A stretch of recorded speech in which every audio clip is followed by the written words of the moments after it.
¿Cómo están? Gracias por acompañarnos nuevamente en otro capítulo de Minería 360. Bienvenidos y bienvenidas.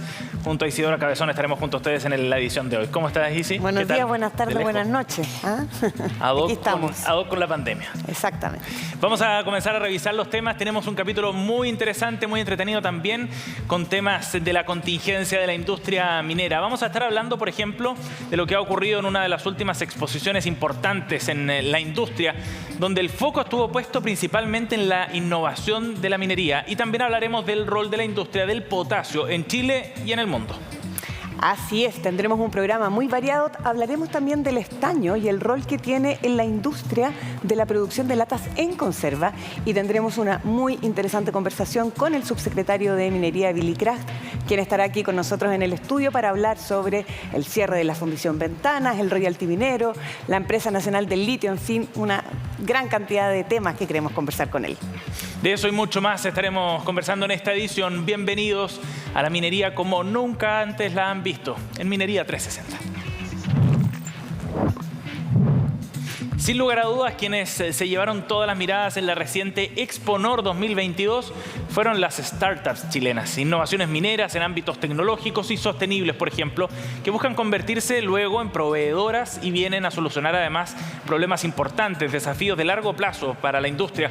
¿Cómo impulsan y fomentan estos emprendimientos? Natalia Muñoz estuvo en la Exponor y nos cuenta más en la siguiente nota. Robots manejados a distancia y cero emisiones, soluciones científicas y aplicaciones tecnológicas son parte de las innovaciones con las que las startups buscan abrirse paso en la industria y ser parte de la amplia red de proveedores de la minería chilena. Toda nuestra oferta de equipos tiene la particularidad de que son 100% eléctricos, por lo tanto vamos en el camino de la descarbonización. Son parte de la muestra que trajo Exponor 2022, una vitrina de pequeñas empresas que se ganaron un espacio en la industria, buscando soluciones y optimizando procesos de la gran minería. Estamos desarrollando un ánodo a partir de un polímero que pueda conducir la corriente y reemplazar el ánodo de plomo. Con este ánodo nanoestructurado pretendemos solucionar la corrosión, la definición, que no exista contaminación de los cátodos de cobre. Contamos con un sensor láser, el cual consiste en una nube de puntos. ¿Ya? En este momento instalaremos un sensor láser acá en un pórtico y con ello vamos a escanear el camión vacío, luego el camión con carga y determinamos el volumen de transporte de los camiones de cargueo en una faena minera. A través de distintos concursos se impulsan y dan a conocer los últimos avances tecnológicos en minería. Es el caso de emprendimientos de la región de Antofagasta que compitieron en Lanza tu Innovación, un certamen que reunió más de 50 postulaciones y en el que fueron elegidas 30 startups nacionales que obtuvieron un puesto en Exponor. Esto en medio de una red que busca posicionar los emprendimientos regionales. Hay de todo, innovaciones que tienen que ver, no sé, con el core business de la minería en sí, otras que apuntan un poquito más al mercado energético. Hay aplicaciones que tienen que ver, por ejemplo, con recursos humanos, con temas de stock.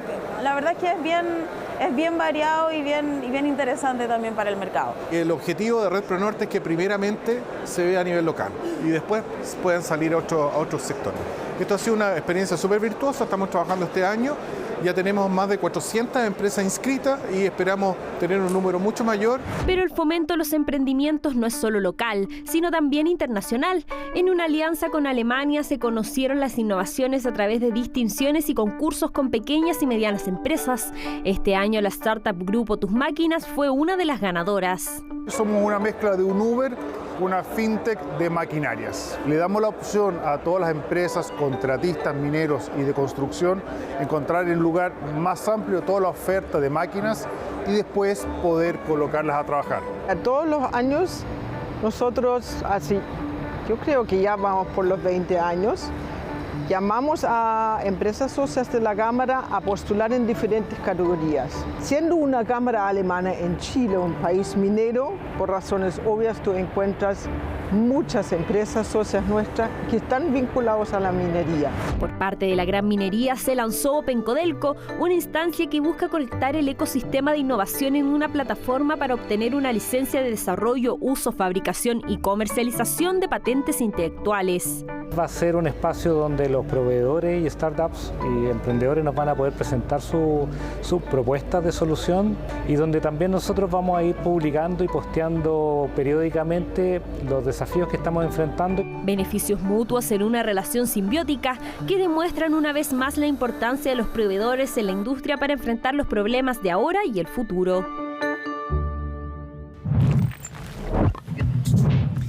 Y este viernes el gobierno dio a conocer el proyecto de reforma tributaria que incluye dentro de la discusión el royalty minero como mecanismo de recaudación. Los invito y las invito a ver la siguiente nota para conocer los principales aspectos de esta propuesta. Anuncios relevantes para la gran minería se dieron a conocer durante la presentación del proyecto de reforma tributaria. A través de indicaciones al proyecto del royalty minero, actualmente en trámite en el Senado, la industria deberá hacer un mayor aporte al desarrollo del país. Lo que estamos proponiendo acá es que para las compañías mineras con producción superior a 50.000 toneladas métricas de cobre fino al año se aplique una combinación de tasas ad valorem y tasas sobre el margen de producción creciente según el precio del cobre. Para el resto de las compañías mineras se va a mantener el tratamiento actual. Así, el impuesto será de carácter híbrido. Tendría un componente sobre las ventas, cuyas tasas efectivas oscilarán entre el 1 y 2% para los productores de 50.000 y 200.000 toneladas, y entre 1 y 4% para aquellas con producción superior a 200.000 toneladas. Con respecto al componente sobre la renta, este tendrá tasas de entre 2 y 32%, dependiendo del precio del cobre. La idea es duplicar los ingresos de los gobiernos regionales. La minería tiene también, ¿cierto?, una base territorial muy distinguible y por esa razón también parte de los recursos de la recaudación de la reforma del royalty minero va a ir a las regiones. Serán los primeros días de julio que las nuevas indicaciones al royalty minero serán enviados a la Comisión de Hacienda del Senado.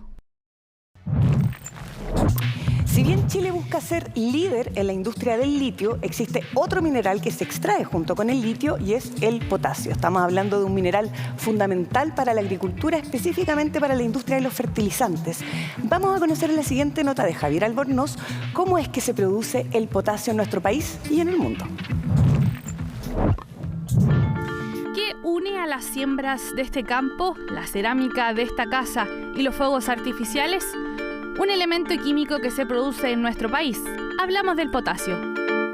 Hay mucho potasio porque las rocas volcánicas que están en el norte de Chile tienen un alto contenido de ese elemento, entonces es extraído del agua y después concentrado. La minería que explota el potasio lo que hace es bombear una gran cantidad de agua y luego dejar que se evapore para poder extraer estas salmueras ricas en potasio.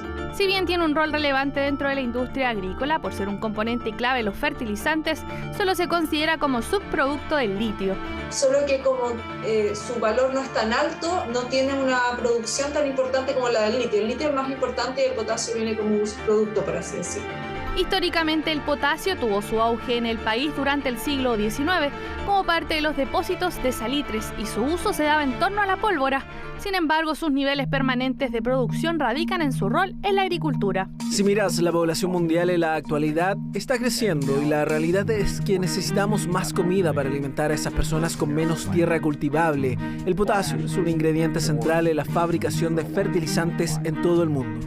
En Chile son dos las empresas que trabajan con el potasio, SQM y Albemarle. Está catalogado como uno de los mejores nutrientes.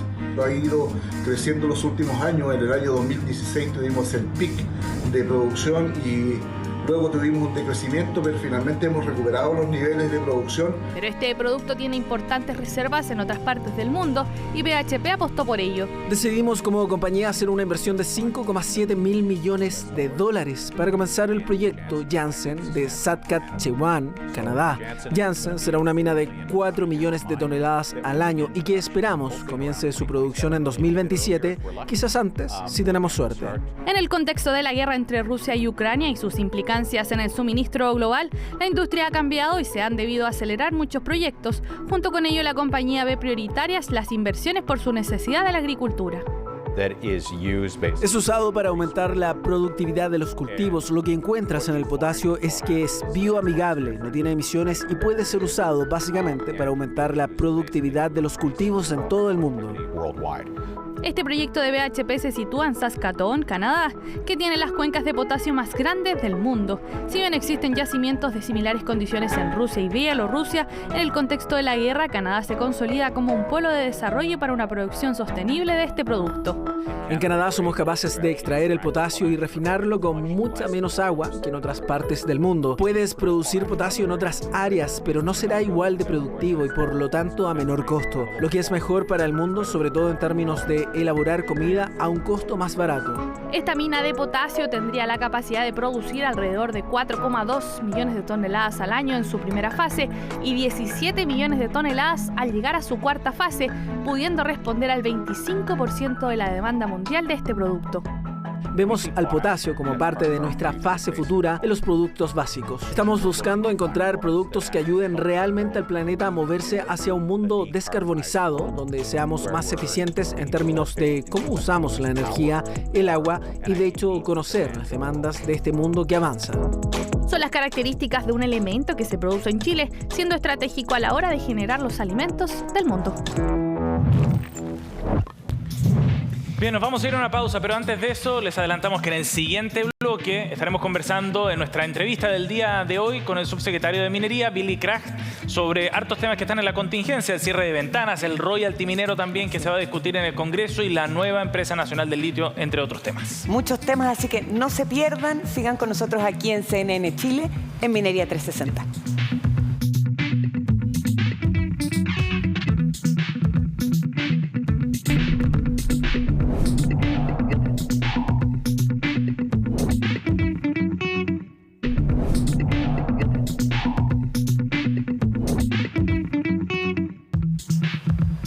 Ya estamos de vuelta en Minería 360. Vamos a profundizar en una agenda que ha estado bastante noticiosa para el sector minero en las últimas semanas. Al cierre de ventanas, por ejemplo, o el análisis de nuevos proyectos de fundición en nuestro país, también se suma el debate al royalty, entre otros asuntos. Bueno, vamos a conversar de estos temas con el subsecretario de Minería, Billy Kraft, que nos acompaña aquí en el estudio. ¿Cómo está? Gracias por acompañarnos, subsecretario. Gracias por la invitación. Bienvenido. Subsecretario, un gusto tenerlo nuevamente acá en Minería 360 y con Sebastián tenemos muchas preguntas, así que vamos a tratar de ser bien específicos. Primero, subsecretario, si nos puede contar cuándo el gobierno espera ingresar el proyecto de ley para la tramitación del cierre de ventana y si ese proyecto ha sido o no conversado con los trabajadores, ¿cómo ha estado esa conversación?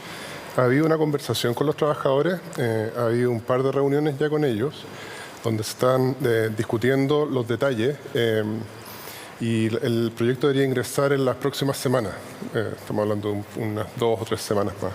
¿Están pensando, subsecretario, en hacer un gran proyecto de ley o serían 2 eventuales proyectos, uno vinculado a la modificación de la ley 19.993, ¿cierto?, que es la que obliga a Codelco a fundir el cobre que llega desde NAMI, o lo harían por separado? ¿Cómo? Eso es algo que tenemos que discutir. Lo que teníamos antes del anuncio del cierre de ventana era una decisión de directorio de ENAMI de reactivar el proyecto de renovación de la fundición en Paipote.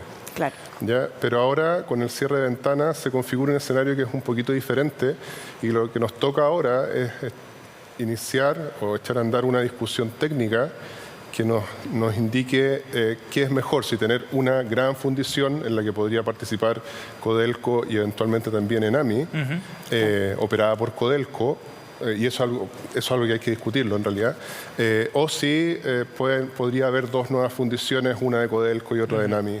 Eso es algo que tenemos que discutir. Bueno, subsecretario, acá hay una dimensión ambiental de la que se ha hablado mucho, ¿no? Y que es la que urge y por eso se toma la decisión de cierre. Pero hay otra dimensión económica también. ¿Qué impacto tiene esto para la industria minera, en particular para las pequeñas y medianas empresas que dependen de la fundición de ventanas? Bueno, hay una referencia a la ley que se mencionaba antes.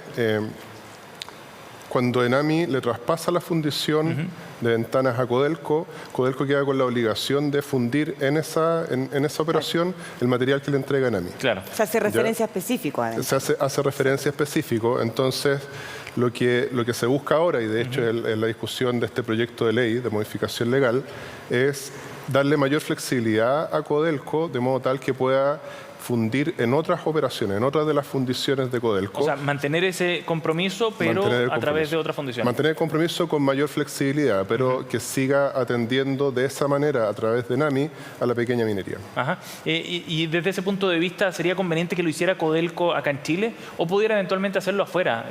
Las fundiciones chinas, por ejemplo, son bien eficientes y quizás sería económicamente más viable hacerlo en otro lado. Hay capacidad disponible en Chile para poder hacerlo acá. Ajá. Sí. ¿Pero es una definición que ya está tomada o está abierta la posibilidad de que fuera afuera? Yo diría que es una definición que ya está tomada. Sí. O sea, no es parte de la conversación actual, por lo menos. No es parte, porque en realidad hay una preocupación importante por parte de los trabajadores y una preocupación que nosotros compartimos de que Codelco no pierda capacidad ni participación en el mercado. Y la posibilidad de, digamos, externalizar el procesamiento de estos concentrados se interpreta en otra dirección, en realidad. Sí. Usted, subsecretario, hacía referencia recién, ¿cierto?, a este anuncio que hizo recientemente a través de los medios Jaime Pérez de Arce, ¿cierto?, vicepresidente de NAMI, de iniciar la tramitación ambiental para la construcción de una nueva fundición en Paipote. ¿Eso es parte del plan, digamos, de salida de Ventanas? ¿Cómo conversan esos dos asuntos? Eso originalmente no tenía ninguna relación con la eventual salida de Ventanas. De hecho, el proyecto es un proyecto que se desarrolló hace algunos años y que hoy lo que se busca en primera instancia es actualizar esos números antes de tomar cualquier decisión de inversión. ¿Ya? ¿Incluso antes de la tramitación ambiental? Lo que pasa es que el escenario actual cambió radicalmente. Y en el escenario actual ahora nosotros tenemos que discutir la generación de nueva capacidad de fundición con Ventana en proceso de cierre.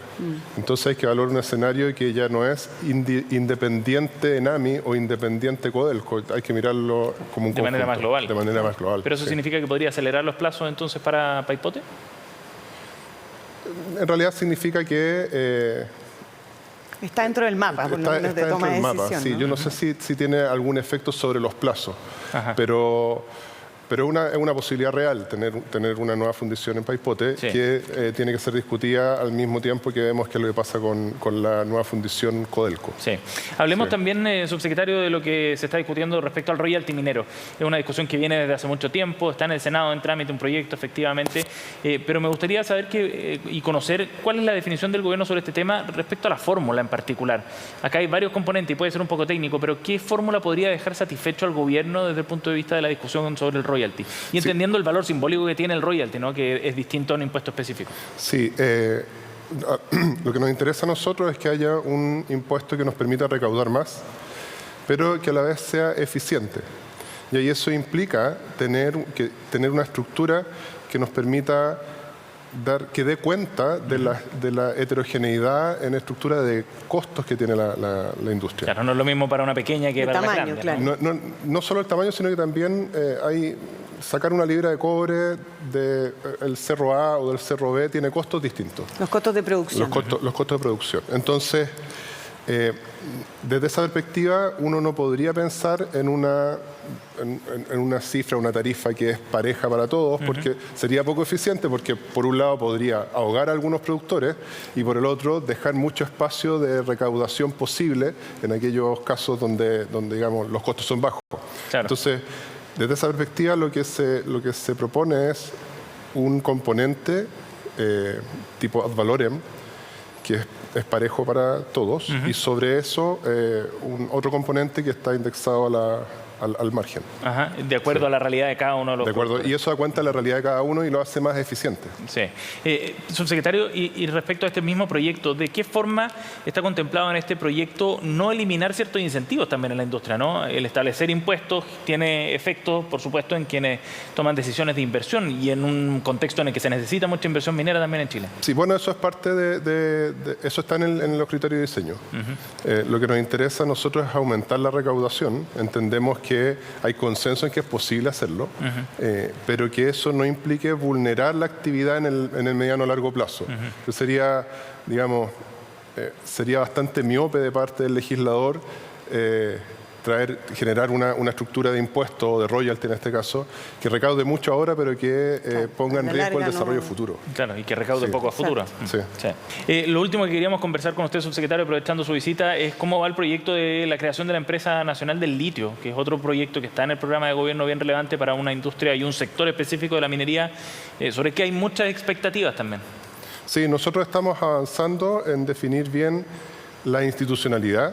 Por institucionalidad me refiero a identificar qué competencias tienen que estar alojadas en cada repartición del Estado a la hora de evaluar proyectos de esta naturaleza. Y lo que corresponde a continuación es empezar a discutir la gobernanza. Y en el caso de gobernanza nos referimos a la relación que hay entre el eventual productor, que es el Estado en alguna asociación, con el entorno donde se desarrolla el proyecto, en particular con las comunidades.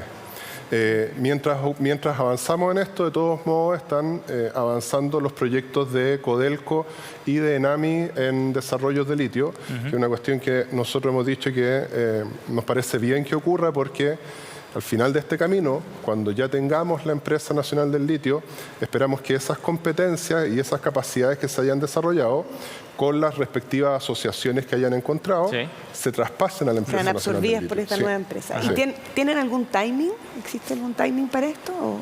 Bueno, para el presidente es muy importante esto, y de hecho anunció en la cuenta pública que nosotros vamos a presentar un proyecto de ley a la brevedad.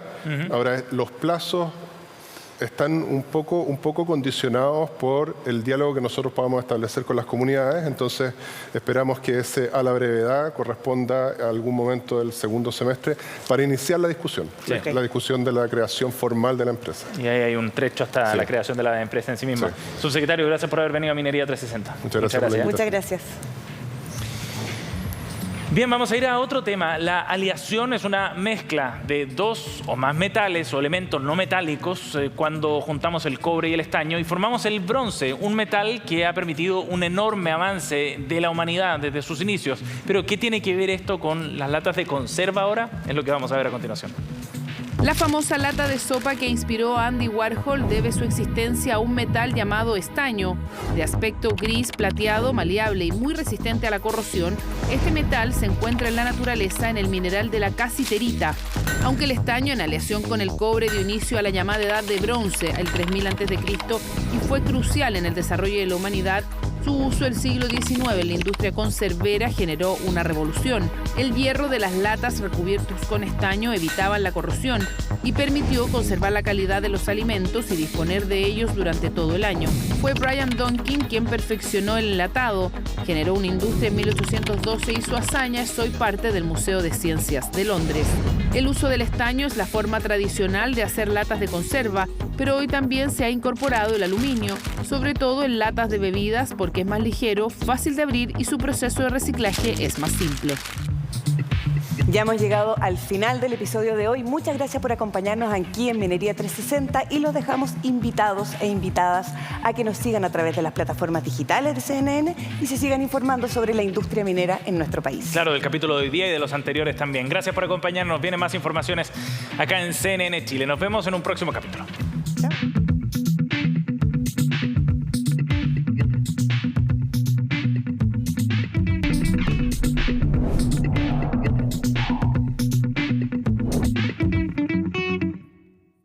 Minería 360 fue presentado por BHP. El futuro está aquí. Está sucediendo ahora.